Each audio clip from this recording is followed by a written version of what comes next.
on this Wednesday afternoon. I hope this finds you all feeling well, happy, healthy, and full of love and joy and peace. Hope you're having a good day, whatever that means for you. So I was reflecting on this topic, the past is not the present, because I was finding myself being triggered by something that had happened in the past. And I said, wait a minute, the past is not the present. I'm here now, and I'm a new me. I've renewed my life in so many ways. And I didn't set out to renew my life, but in the process of healing from various things, I renewed myself. And that's where it begins. And I learned an important distinction about the past, because the past is not the present, that's true, but the present contains the past. The past does come forward to an extent because it fills us with experience that molds and helps to condition, in some ways, who we are, what we believe, what we think. That does come from the past. But we have the opportunity to reflect upon the past and look at it, and especially when we're triggered and we notice an emotional reaction to something that's not happening now, but something reminded us of something that happened before. And we're not living in that reality anymore. So the first thing to do, if you notice yourself being triggered or having a stressful reaction to something in the present that happened in the past, is to slow down, stop for a minute, give yourself some quiet space, some time, a few minutes, and acknowledge what's happening. That's the first thing. Because otherwise we end up avoiding, ignoring, or bypassing something that could really open us up in new ways. And that's how we renew ourselves, actually. That's how we renew ourselves. So the first step is to simply acknowledge, what is this and how do I feel about it? Oh, okay. Have that little reflection time. And it doesn't take very long. Just, that's what's going on. Okay, good. Bring our focus to it. And what we release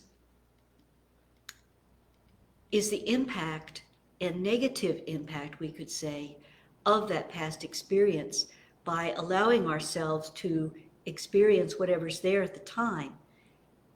And in addition to saying, yes, I acknowledge that I'm upset about this, to equally acknowledge, it's not happening now, is it? The past is not the present. I'm here now.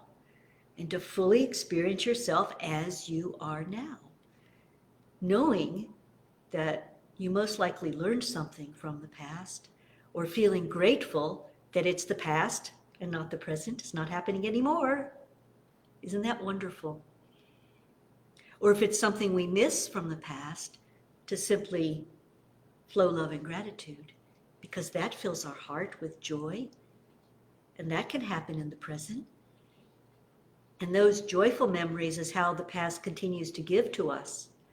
But the rest of it, we can let it go and dissolve, because that certainly doesn't serve us anymore. And we don't have to be subject to beliefs or conditioning that we had when we were much younger and when we didn't know any better, or we didn't have the experience to know better. And we made the choices based on the experience and knowledge that we did have at that time.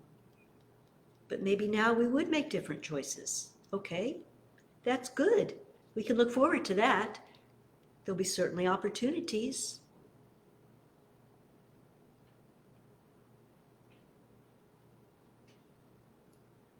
I learned that we do have the power within us to shift whatever is happening.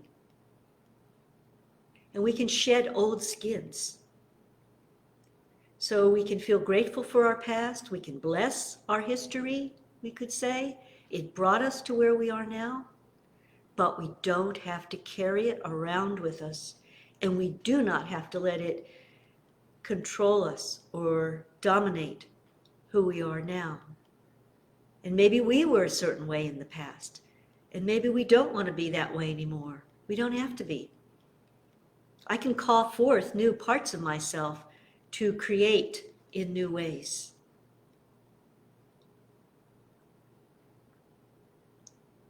And one way to do this and to find the most appropriate ways to either resolve or handle or shift an attitude is by going into the heart.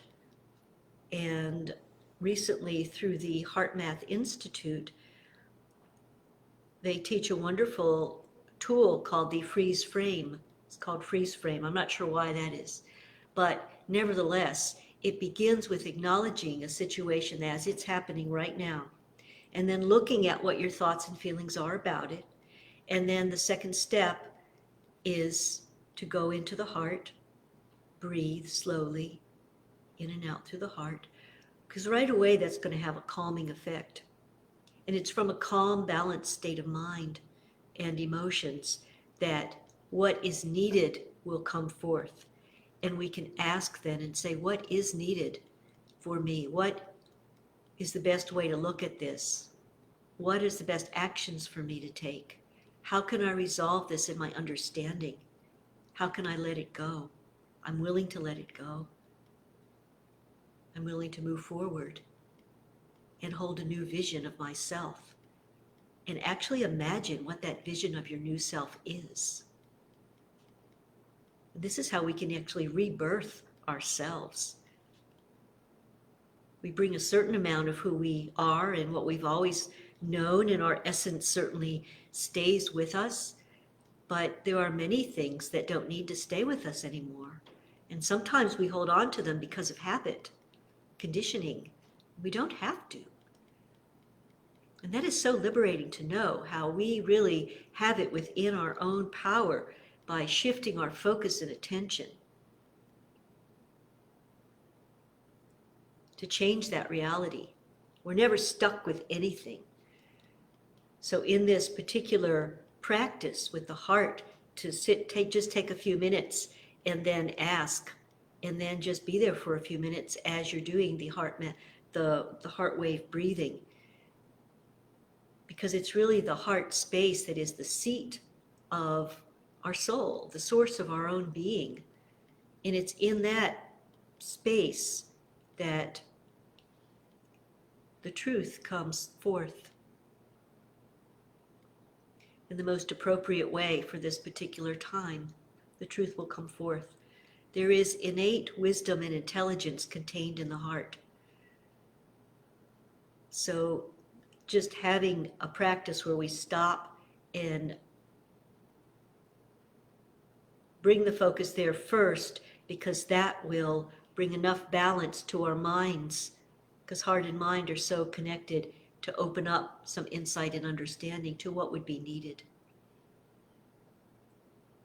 And so each day we can create ourselves anew, we could say. Because even yesterday is the past. It's very near past, but we might not have really liked what happened yesterday, or how we handled something, or communicated, or interacted with somebody. That's okay. That too can be shifted, because there'll be another day, and another time, and another interaction. So when we renew ourselves in that simple way, knowing that it's really very simple, and it's a matter of our attitudes shifting, and just being curious and exploring what's possible, rather than blaming or complaining about something, opening up possibilities, everything shifts. All kinds of new information or opportunities or downright miracles happen. things you never expected because you cleared the space for that. And that's what these simple practices do for you. And I'm sharing these each week because that's what I've been doing lately. And there have been some radical shifts and progress in all kinds of areas in my own life, in personal and work life, all kinds of creative ideas and things, lots of successes. And so that's possible for you too, in whatever way that you want that to be, actually. So just remember that the past is not the present, and you have the power to renew yourself by bringing your attention to that and holding a higher vision of yourself. What does that look like? And holding that vision in your own heart. And it just begins to flow out of you without any effort. Don't have to wear a new costume or put on a mask.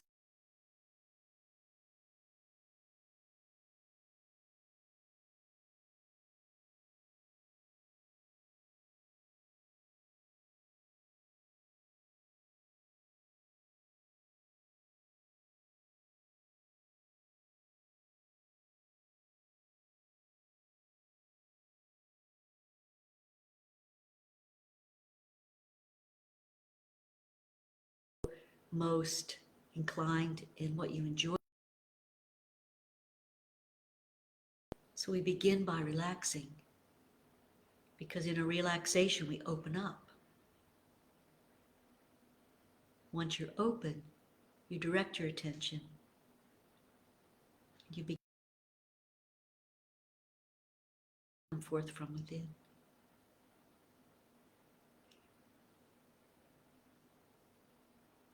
And then just wait and go about your day. See what inspires you, what ideas come to you, and take action on those things. And it'll be better than you ever expected, is my prediction, because that's what it's been for me. So I want to keep this simple so that it's easy for you, and this isn't about a lot of theory or concept. It's a simple practice so that you can take some time out of your day, no matter what's happening, but especially if you notice that you're triggered by something, especially if you notice some stress coming up. So thank you. Thank you for listening, and I wish you the best with all of that. And may this day bring you some unexpected joys and love, lots of love. See you next week.